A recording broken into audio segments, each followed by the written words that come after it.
Welcome to Checking In, a Lodging DEI chat. I'm your studio host, Oren Stewart. Thank you all for joining us today. We have another amazing episode in store. Stay tuned. Hey! Yeah! Hey!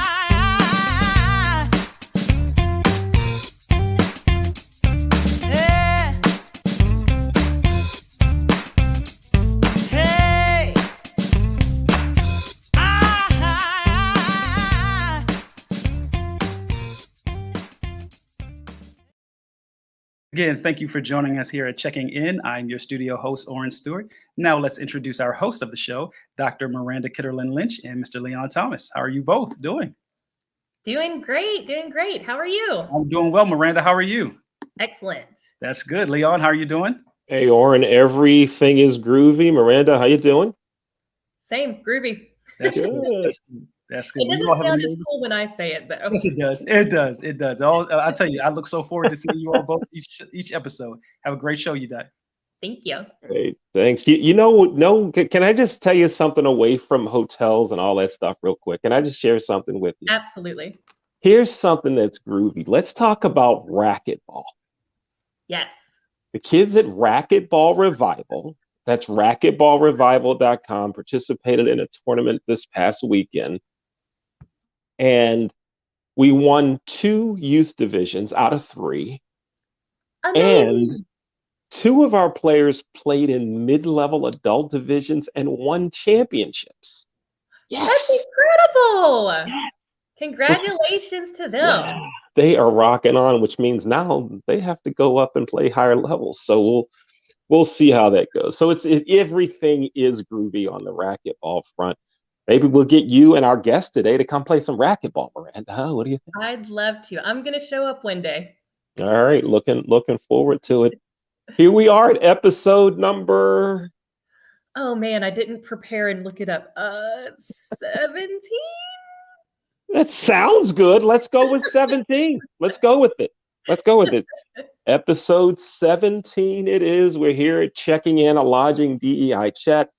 If you would like to be a guest on this show, you can contact me via email to leon@theleonthomasgroup.com. Or Miranda, how does someone contact you if they'd like to be a guest on the show? You can email me, mkitterl@fiu.edu. You can find me on LinkedIn. And as always, you can Google Miranda Kitterlin-Lynch. If you find more than one, I'll have to find a new saying. You're the only one. I'm the only one. No new saying needed. Looking forward to it. And you know what? I got a text from someone yesterday that wanted to know if we would be open to participating in panels on DEI conversations in hotels. And I said I would, and that I would ask you. So Absolutely. asking you. Yeah. Absolutely. I would love to. Always. Yeah. So we can help in that regard. Please contact us. Yes. Miranda, great guest today. We should go ahead and introduce our guest. Oh my gosh, she's one of my favorite people in the entire world, and we have some excellent DEI conversations. It's Miss Kathy Martin, who is also my colleague at Florida International University. Hi, Kathy. Hi. Oh my God. I love Miranda's introduction. I will pay you later for that one, Miranda. No, I'm joking. She's one of my favorite people as well in the world. She knows it. Got the cash rolling out. Hey, Kathy, how you doing? I'm great, Leon. Thank you so much for having me on here, guys. I really appreciate it. You know, somehow I was expecting you to say groovy. Oh, I can do it. I'm very groovy. Okay. All right, let's roll back. Let's roll back. Hey, Kathy, how you doing? I am extra groovy today. Okay, right on. We'll go with that. Mhm. We'll go with it. Extra groovy. Good deal. Do you play racquetball?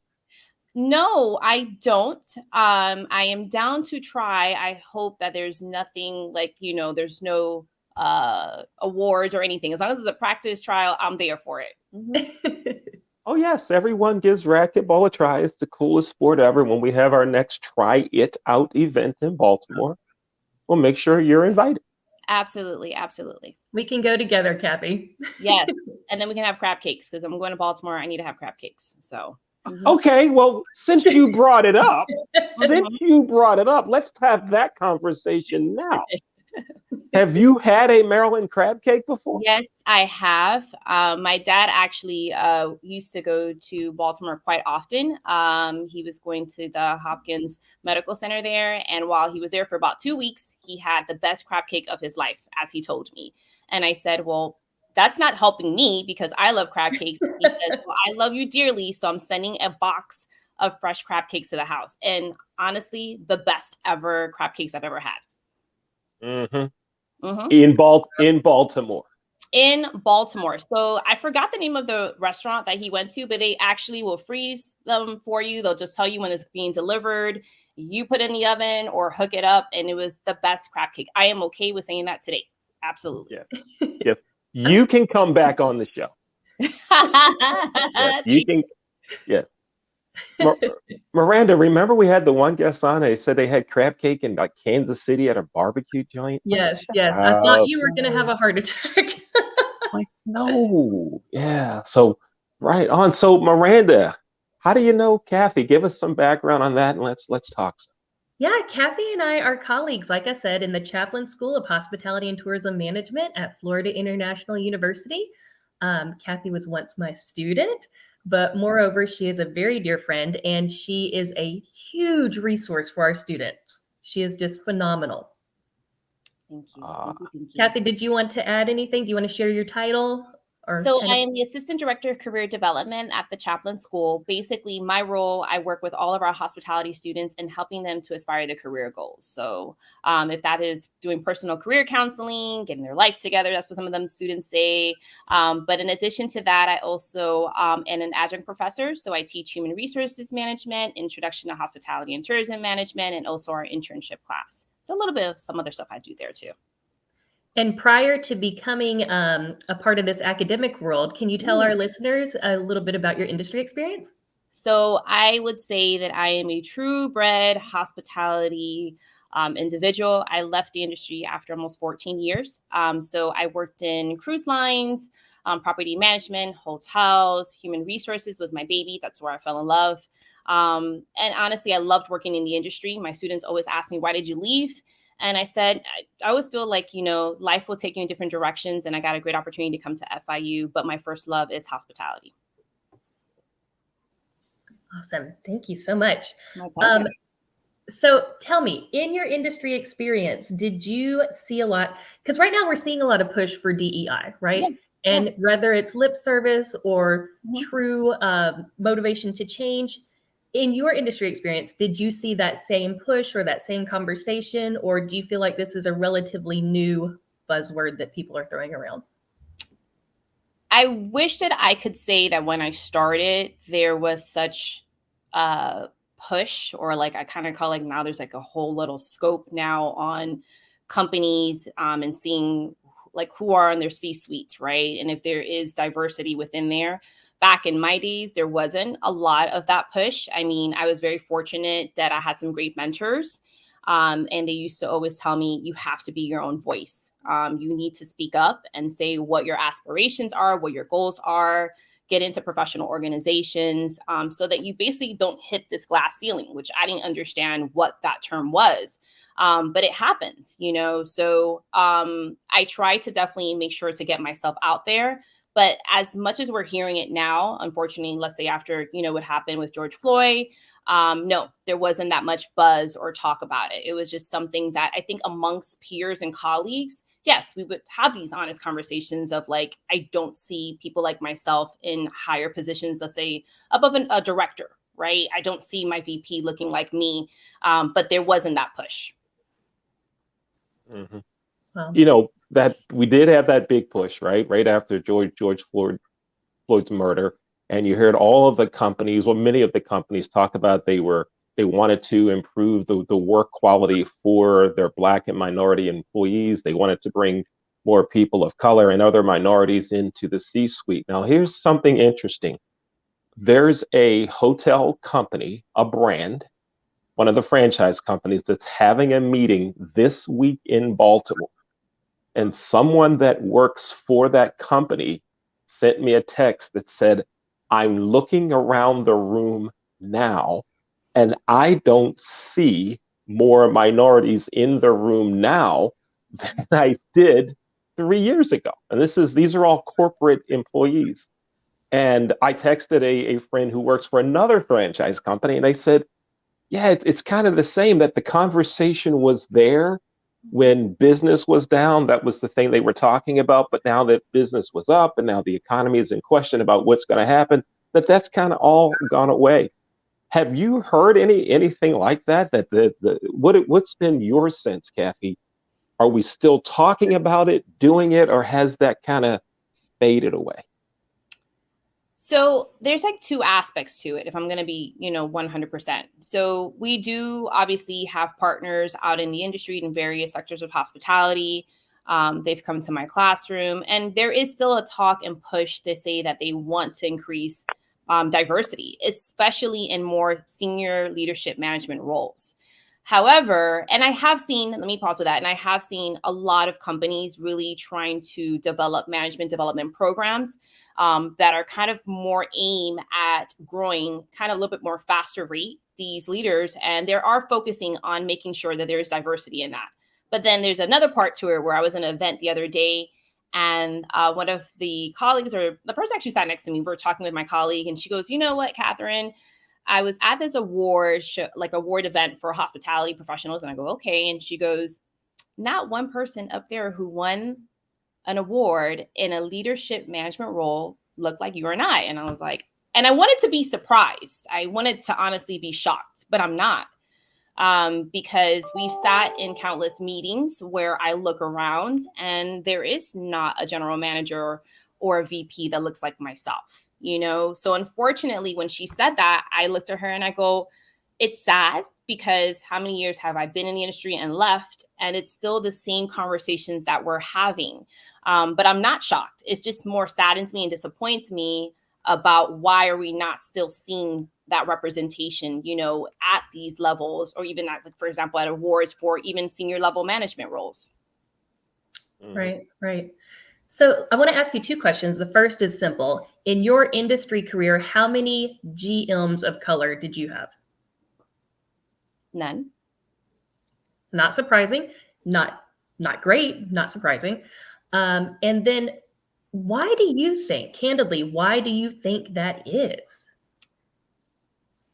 Oh, I don't know if really and truly, outside of maybe some employees or colleagues or staff that hit director roles, I don't know if sometimes people in C-suites or the people that really have a hand at making a change look at those things. I used to talk to Miranda all the time, and I will also mention to like one of my mentors, I'm like, am I the only one that I look at something and the first thing that I look at is to see, is there representation? Is there someone that possibly could look like me, right? Or look like my students?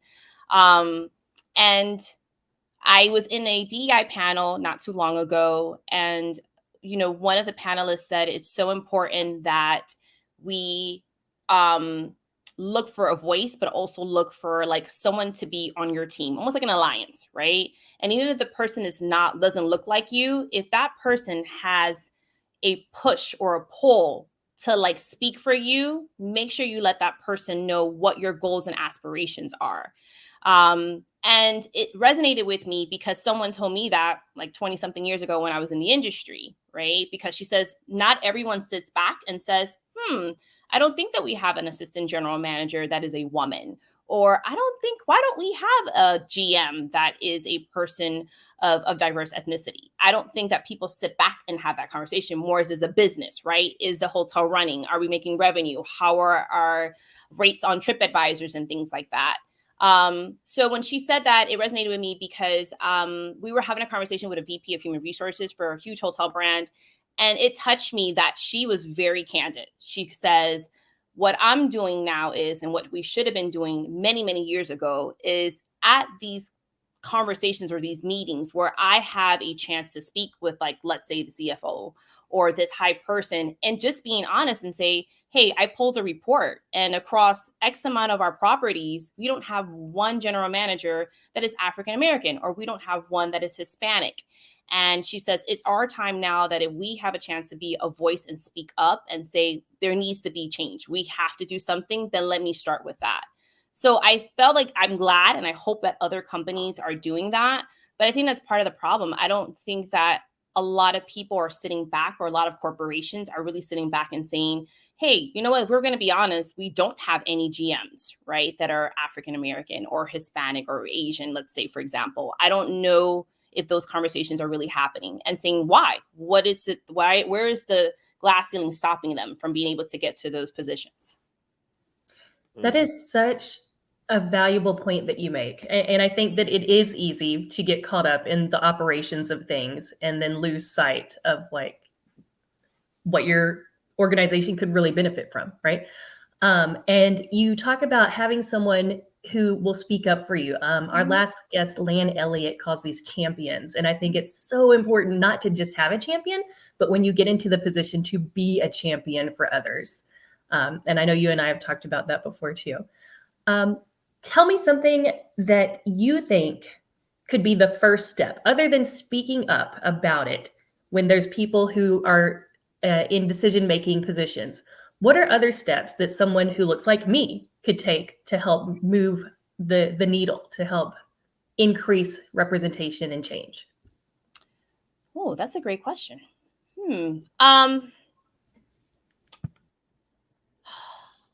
I think that, like, as I was saying before, I don't know that we all sit around and have these thoughts, right? Because we're so embottled with our day-to-day responsibilities. But when I was in human resources, I used to encourage our leadership, or our leaders, I should say, within departments to, have you spoken with your team? Have you had like a little coffee with them? I spoke with so-and-so, and he shared with me that he has an interest in growing. And the first thing that that manager was saying to me was like, oh my God, interesting. I didn't know that he wanted to grow within this role or grow within this company. And so I first used to encourage all my leaders to first have conversations and get to know your team members, get to know the staff that you manage. Because I feel like when you invest in your team and they see that you care, then you can kind of see like, wow, I have great talent and they want to grow. So let me see what I can do on my part now to help that, if it's within my department or maybe they want to leave. But I think that that's something too that I still feel like maybe not happening as much. And I know that human resources, which is why I got into HR, because if I could make a difference and being that voice and advocate when I know that managers may not have those conversations with their team members or employees, let me help facilitate that if I can, But I have spoken to my students, and they're so afraid to talk to their managers. They're like, I don't know how to tell him. I'm trying to work hard. I'm doing extra hours. I'm meeting sales goals. But for whatever reason, I feel like I'm being missed. And I said, well, does your manager even know that you have an interest in growing? And they said, no. And I said, well, I think that's the first step. If your manager's not going to you, the next time you guys have a meeting, say, hey, do you have like 5 minutes I can chat with you? Everything's all good. Just want to talk to you a little bit about me and like my role and how I'm enjoying working here, and a little bit more of what I would like to gain as an experience or skills from my professional development. Mm-hmm. Mm-hmm. Folks, you're watching Checking In, a Lodging DEI chat. I'm Leon Thomas with co-host Miranda Kitterlin-Lynch. Our guest today is Kathy Martin from Florida International University. We're talking about ways to improve DEI in the hospitality business. Kathy, I'm going to make two comments, and I'd like to get your feedback on it. On another show that we produce here at the Leon Thomas Group, a conversation came up around Dr. King's birthday and what has to happen in the Black community to make things improve in all areas, community aspects, business, jobs, everything. And someone on that show said, those African Americans, those Black people, men, women who make it need to become more of a mentor and advocate for those that are trying to get there. Mhm. And that many times someone who has made it forgets and they just say that I'm here now and they don't do enough, or that organizations focus more on other areas and forget that we need to grow. For example, in our industry, we still need more Black general managers, but there's been a lot of talk about Black ownership. That conversation about GMs has been lost, and we've gone all the way up to C-suite and general manager. So that's the first point. And then the other thing is that we need to have everyone become more of an advocate and mentor. And as I think about that, I remember I went to one of my bosses and I said, man, I really want to get into management. And the response was, well, first, we need to get this project done. And we got the project done. Hey, I really want to get into, well, we have to get this done. Let's do this first, and then we'll talk about that. So it kind of got pushed to the back burner. So what are your thoughts on all of that? Are Black people helping? Are we helping ourselves enough? Do we have enough mentors, advocates, so forth? What's your take on what you see? I mean, I definitely think that there's no stop, or there's not enough help that we can give. And I think whoever made that comment about like when we get there, it's not to just be like, oh, I made it. Okay, great. I'm here. It's like, okay, I made it. Now let me help someone else. Maybe as someone helped me, or even if I didn't get that help, let me go ahead and turn around and help somebody as I wish someone would have helped me to get to their place of where they want to be for career.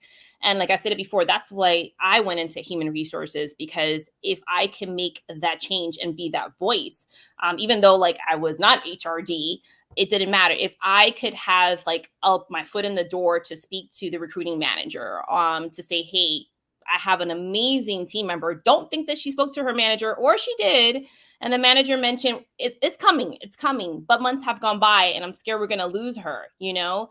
But I do feel that there still can always be more mentorship, especially within minorities.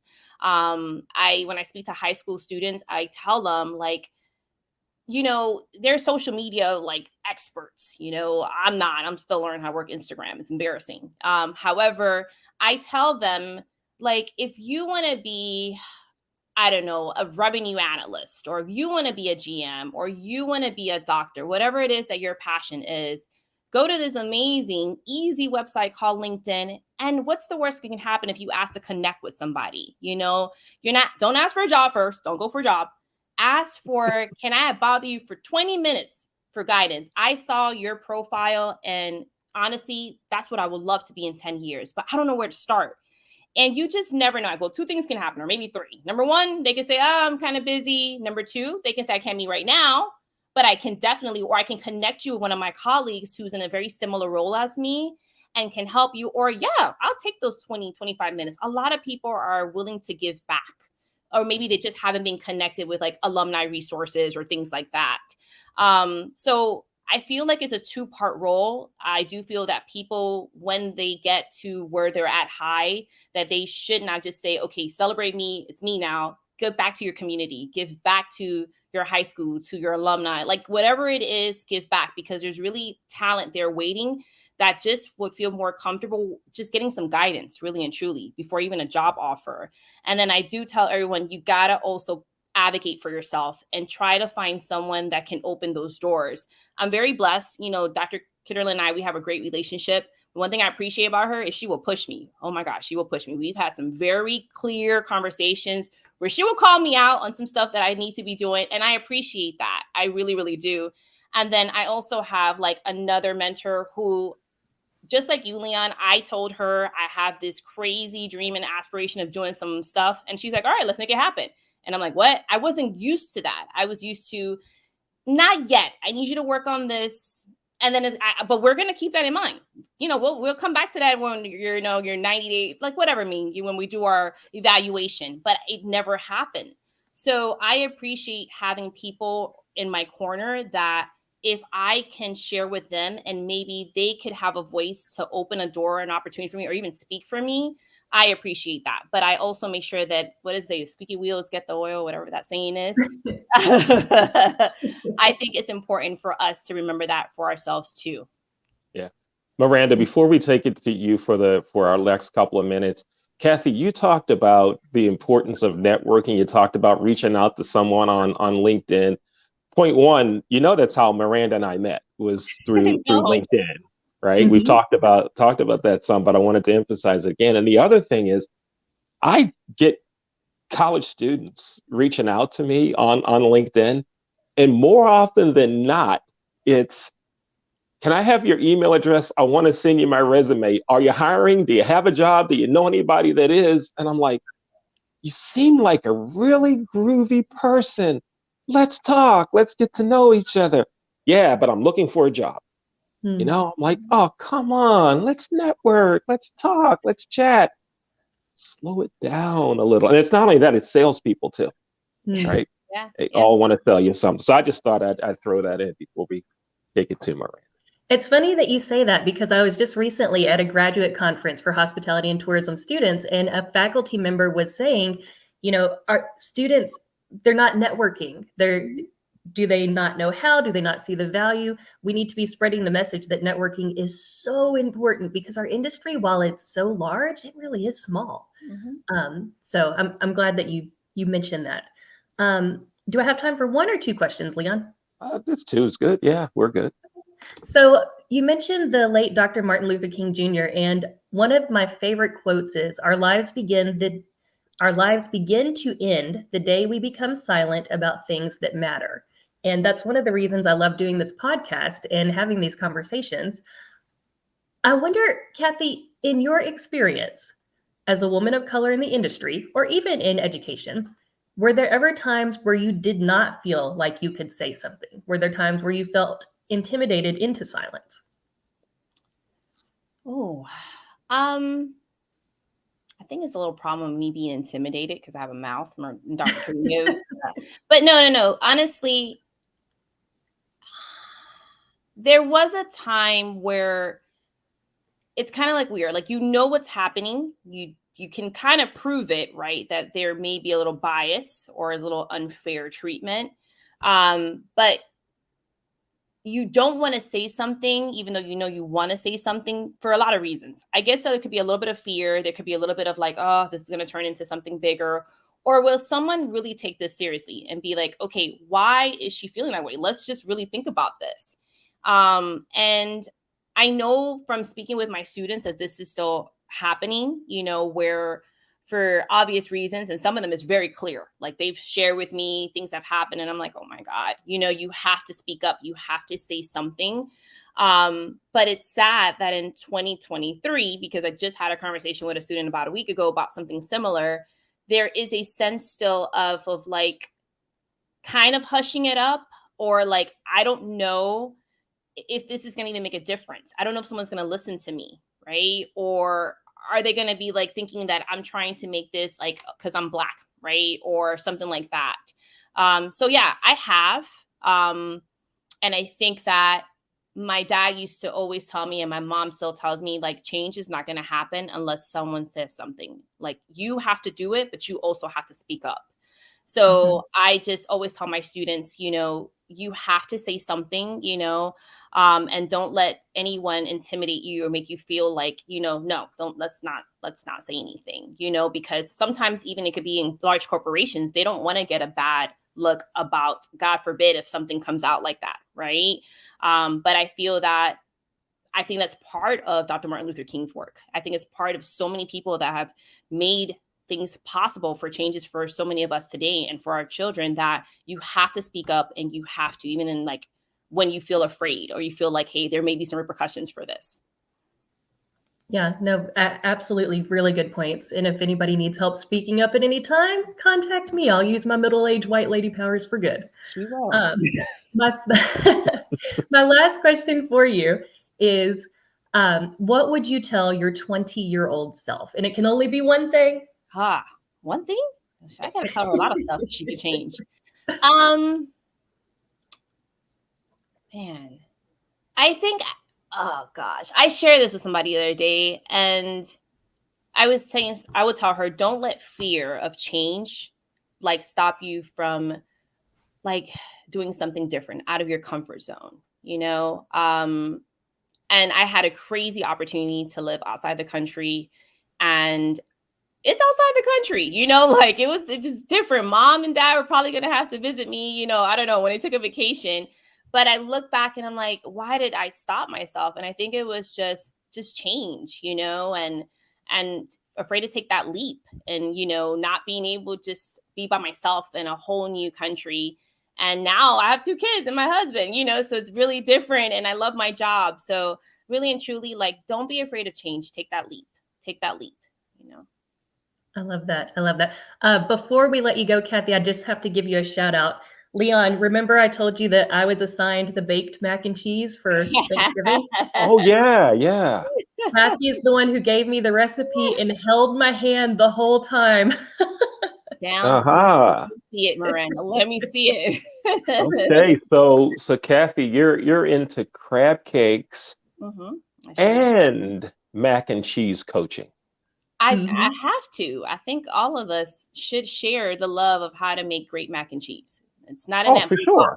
Nothing against the blue box. Nothing against the blue box or the Velveeta yellow box, you know, but we got to learn how to make the real stuff. Oh, I know, Leon, but I got to make sure I don't judge anyone who touches that blue box or the yellow. You can see inside my pantry right now. what? After making that mac and cheese during the holidays, you have the blue box? It's for the kids. It's for the kids. No. Get the kids out of the box. We started on such a high with Baltimore crab cake, the first point of conversation, and now it's easy though. I feel like it's easy, you know, like that mac and cheese, it took work. Like I was telling Miranda, do not buy the block, like do not buy the shredded cheese. You got to get that block in. So I understand. I think I just got kicked off my own podcast.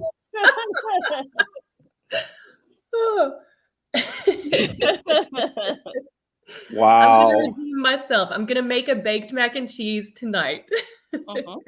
Okay. With Kathy Martin's recipe. Absolutely.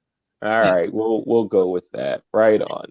Kathy, thanks for spending time with us here at Check-In, and we appreciate it. Great conversation. Thank you for your insights. Oh, truly my pleasure. Thank you for having me here. I really enjoyed it. And I think it's these types of conversations that need to happen so much more often to really continue to like make changes and open opportunities, really and truly.